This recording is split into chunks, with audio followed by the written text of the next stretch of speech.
Nice. Hey, Selina, lovely to see you. How are you? Oh, lovely to see you. Keeping sane and well at the moment. Thanks, Ken.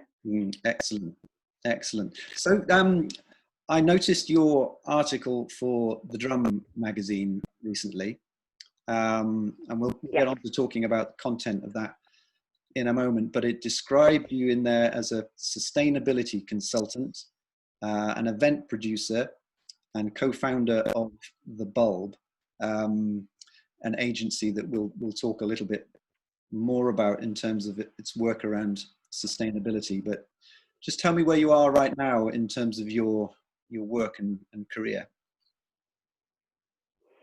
Yeah, it's been an interesting few years. We set up the Bulb in 2015, and then in 2018, me and my business partner decided to have a small break, and I went away traveling, and consequently ended up staying away doing various projects abroad, which came my way until December 2019. Now back in the UK and here to stay, hopefully. Well, I don't think anyone's going anywhere for the moment. And I've now diverted my attention less into the Bulb, but more into working with organisations and teams on creating their sustainability strategies. So less on the producing events for organisations and more on the long-term thinking of creating experts on sustainable events within their own teams.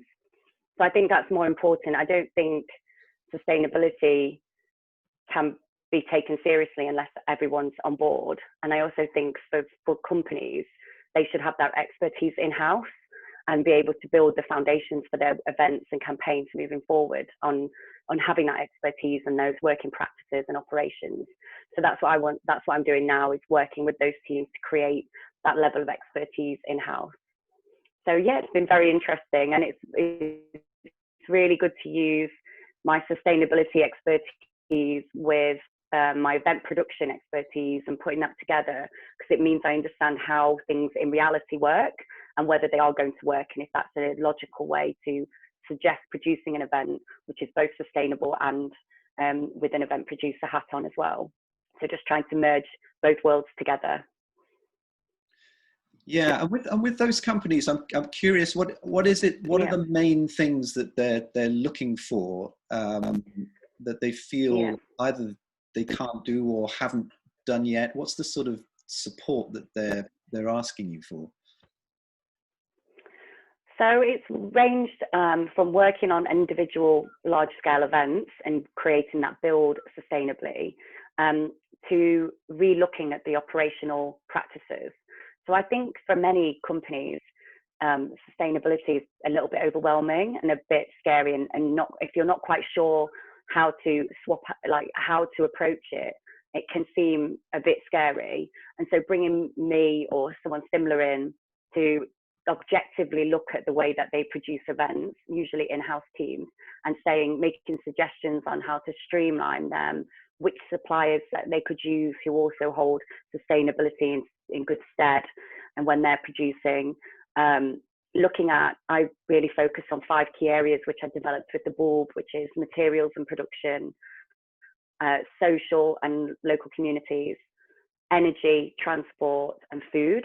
And they're 5 really easy areas in order to break it down how you work, and then create different approaches using different suppliers, ways to produce, but then also after the event, how do you get rid of everything? Can you make different long-term decisions? And then also creating a measurement system for them. So I don't think anyone can say and show that they've been sustainable if they've not already got a benchmark, and they can build and work on that and be able to show progress. Overall, it's a brilliant way to work to produce your events more sustainably, but it's also a good story for internal, use for PR companies, and for showing how you've streamlined on practices and with your own finances as well. So that's the approach that I'm going with at the moment. And do you? I mean, is that all a complete smooth ride in terms of working with people? Are there sort of moments where you might bang heads a little bit, or someone will go, "Oh God, this is all bigger systemic change than I imagined it would be. Yeah, absolutely. And I think it's good to just really important to communicate from the offset. This is, okay, looking at the way you work now, these are my suggestions and the way that we could do things. How comfortable are you? And taking it from there. Sometimes there's a meet in the middle. But ultimately, it just depends on whether the company is really prepared to invest and to go and to want to go sustainable, or is it just a tick box for them? And you can really see the difference between two companies. If it's a tick box, they generally are scared and just put a stop up to anything big changing. But if it's something they genuinely want to do and they're authentic in wanting to change the way they work, usually people are very open and appreciate it. It might be a change now, but it's going to be better in the long run. And I think now is a really good time for companies to be looking at this, because we are on pause. We have got time to really sit and think about the way we work and reevaluate our processes. So it is interesting, and I think it is a good time to take this time and be able to look at that and make changes for when events start to happen again. Yeah, and I'm going to come on to ask you a bit more detail about that, particularly what you were talking about in the article in the Drum.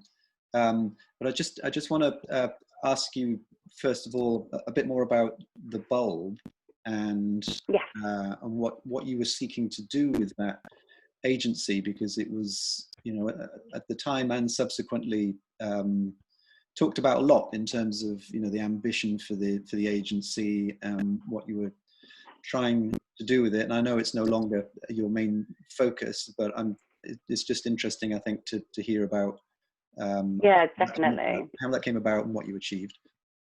Yeah, I'm incredibly proud of what we did with the bulb, and so much of it is what I'm still working with now. It isn't just sort of done and dusted. I was working in-house at ITV, and very similar to what I listened to Danielle's interview, and she was saying very much the same thing, was producing events for events' sake, wasting, obscene amount of money on champagnes and canapes and plastic bottles galore for 3,000 people. And it just didn't sit well with my personal values. And so I started to look at, what's missing in the events industry. And we decided to, myself and Ruth, my business partner at the time, decided to create the bulb and be able to be an option for companies to produce events, but for them to have a minimal impact on the environment, and to look at environmental, financial, social sustainability. And we were I was really keen on becoming a B Corporation, because I found, having looked in lots of different certifications, I think the B Corporation is very credible. It's a family of companies that very much are focused on people, planet, and profit, but ultimately doing things with purpose. And that sat really well with the values we wanted for the bulb. And so we became the first UK event agency to be a B Corporation. And we're really proud of being in that family. And that again set us up with a credible structure to the company, because it helps you fix your company structure in a way that aligns with those values. So it came around from being in-house to seeing a gap in the market, and taking a really, some may say, naive leap into doing it. But I don't think you ever really do anything like this. And yourself from making career changes, you do have to be slightly naive and just believe in it and just go and jump and do it, and then hope it works out. And thankfully it did. We had an incredible journey, and it's still going, for us personally as well. So yeah, that's sort of the story of the bulb. Excellent, thank you. And I talked about the Drum article, where you've written recently about, and bear in mind that for anyone watching this, we are still kind of in the COVID-19 pandemic, and just starting to think about in the next few weeks about what the exit strategy, if anything, might be from the government, just to set the context. But you're writing in the Drum about, I guess, the sort of mixture of the opportunity that we've got now in the events industry, plus what the future might look like. and you were talking about hybridization of events in the future, offsetting Yeah. travel, the production of materials, and also interestingly, something you've mentioned already, which is around social sustainability as well. What was in your mind when you were writing that piece, do you think? I think, like a lot of people, just feeling quite fearful and uncertain about the future, and just also feeling like there isn't much guidance on where we go from here at the moment. I'm still feeling like that. You know, none of us know what's around the corner, and none of us could have guessed, you know, on the 1st of January this year that we would be sat, you know, locked in and looking at a global pandemic. But I just, moving forward, I really see this as a moment of pause and being able to reevaluate, like I said. And I just think it's a really, really unique opportunity for people to have the time to look at the way we work. I also don't see how moving forward, because the events industry has changed, you know, completely now. And I think we all appreciate that in terms of health and safety and risk, there's going to be a lot of changes that we need to make to capacities and the way that we register people and allow people into events, and the risk and insurance that we have to take on ourselves as event producers. And I don't see how that can happen without also looking at sustainability as well, and looking at how those hand in hand go, and creating new guidelines that says, you know, all food needs to be individually packaged, but it has to be packaged in biodegradable materials, you know, not going backwards and going towards plastic again. And just creating a new structure for the way that we produce events, and I personally feel like that structure needs to be an industry-wide guideline, and needs to be endorsed by DCMS, and it needs to be something that we all agree to in order to move forward, in order to say, I know that whichever venue I have my event at, they're going to adhere to these guidelines that we've all agreed to, and therefore it's safe for me to have my event there. I think if one person's doing one thing and one person's doing another, it's going to be really hard to keep managing and keep under control, you know, where we are now. And without, obviously, we don't know what the future is going to be like with a vaccine, etc. But I'm sure everyone wants to kickstart the events industry and start thinking about a suitable and safe way to do it. So I've babbled a bit there because it's something that's on my mind quite a lot. And I've got lots of thoughts on how we move it forward. But that's just where that article came from, trying to brain dump everything I'm thinking into one 800-word article. Amazing. No, that's great. Well, I'm looking forward to the longer version, and I guess how that all might pan out over time in terms of the industry. It's really, really interesting, because you're effectively saying that the events in the future, you know, need to be both safe in terms of taking in the pandemic into account, but also sustainable. And actually, there's a real opportunity to do both here if we can get the guidelines right. Yeah, definitely. I think moving forward, events, you know, the measurement of success in events has to be on responsibility. It can't be on all the other things that we've had before, the quite capitalist approach to events. It needs to be, was this event responsible for people and the planet? And that's how we know that we've done a good job. Great, that's really inspiring. Thank you.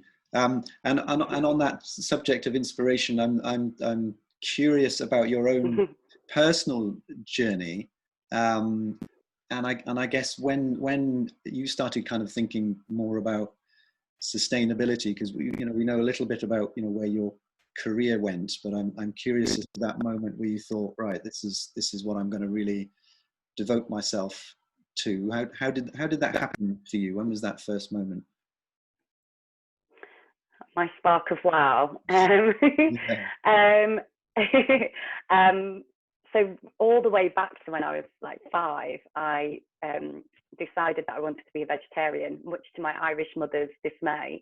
I started to refuse to eat meat and was very into animals, and I've never eaten meat since then.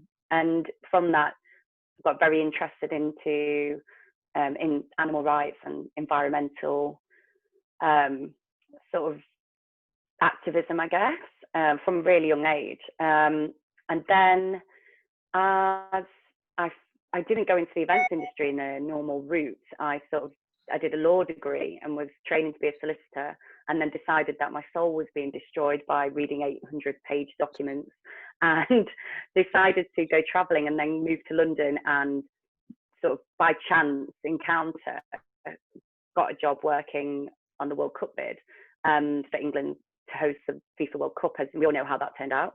And but then from that, I went to work on the London 2012 opening closing ceremonies, where we met, and was part of the sustainability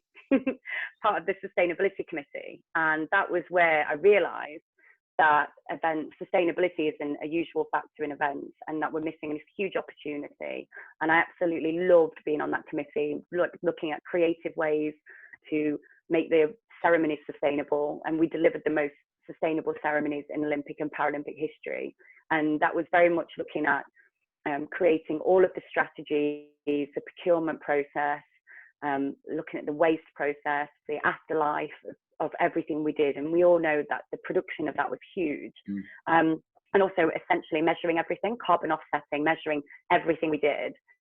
And it was fascinating, and it completely whetted my appetite. And then sort of carried on through working in events, worked for an agency, worked abroad in the Middle East, then ITV, but still had this niggling feeling that I really wanted to move back into sustainability. And that's when the bulb happened. So it was definitely taking that huge, brilliant experience of 2012 and really informed my decisions moving forward. As I know it did many people, it was fantastic time. Yeah, I think a lot of sort of, it's the experience of working on something as big as that sometimes that kind of brings forth our own personal values as much as the actual kind of work that's going on. And that's presumably your personal values that you found through that you've kind of really stayed attached to. Yeah, absolutely, 100%. And I think for me, it was being able to merge those personal values, and then, but also looking at something as huge as the Olympics and what we achieved with sustainability and legacy, and why that could not trickle down into a smaller 100-person event quite easily, and why there was such a gap in between that. So it was just trying to take the learnings and taking a macro learning, I guess, and making it micro. And it's a lot easier than you think it's going to be as well. Yeah. So, and just throwing forward to the future a little bit, you've talked about a kind of, a vision that's forming, post pandemic or as the tail of the pandemic, continues. How are you feeling in terms of kind of, optimism around what we can now do for the events industry, and are there any blocks or challenges you think might get in the way of making the most of that opportunity? I definitely think I'm more of am I a climate optimist? I think, I think that like taking this pause and being able to reevaluate the way we work is a good opportunity. I don't see us bouncing back from this easily, unfortunately. But I feel like we could use the time to bounce back and be ready to go in a more responsible way. I don't think that we will see events this year, but then I feel like it gives us the time to make sure that we're moving things forward and ready for events next year. And, I feel like there will be less events for events' sake. It was a very saturated marketplace, and, everyone was trying to, from even, the concept stage, and how many agencies were investing in pitching, and without any chance of even winning the work. And you have 5-6 agencies for one brand for one event, and all of that money that just goes down the drain, and resource, all the way through to how events are produced and what the afterlife is. But trying to make any sort of noise in the marketplace was near on impossible unless you had a huge budget and a lot of PR. And I just think that we're going to see a massive backtrack on that. I think that funds are going to be tight. I think people will have to stop pitching, you know, asking so many agencies to pitch. And I think people have to just be a lot more responsible, you know, in the way that we are. I think we'll do less events, more events online, and definitely, as I said in the Drum article, more hybrid events where we see is actually saving money, being able to put things online and reach a bigger audience. So I just keep reverting back to this word responsible, but I do think it's like a key word for changing the way that we approach things, all the way from pitching all the way through to the afterlife of our events and how they are in the marketplace and how we reach audiences. And ultimately, I think with audience, we're going to have, even, you know, we could put on the most amazing event ever that London's seen or wherever you are has seen, but you've got to weigh that up to the fear factor and whether people will come and how long it's going to be before people feel safe and secure enough to be stood in a room with people they don't know. So I think it's about embracing more online and quality events rather than quantity. So that's the question. It does indeed. Well, I could go on and ask you another 20,000 questions, Selina, to be honest. But I'm conscious of time, so we'll probably leave it there. But you know, one of the sort of central themes for this group is around inspiration. You know, and in taking inspiration from other people and inspiring ourselves. Yeah. I think you know, you're certainly an inspiration for many, I think, in the industry for this idea of being much more responsible. So thank you for sharing your time with us today. And I'm hoping you will stay connected and involved, because clearly, you know, when it comes to things like guidelines for a responsible future, I'm hoping you'll be at the center of that, to help with that conversation and to help with the conversations within this group as well. So thanks again for today, and look forward to seeing more of you in the future. Yeah, you too. Thank you. That's so kind of you. I really enjoyed it. Like I said, I could definitely have gone on for a lot longer. So thanks. Yes, thank you. Thank you.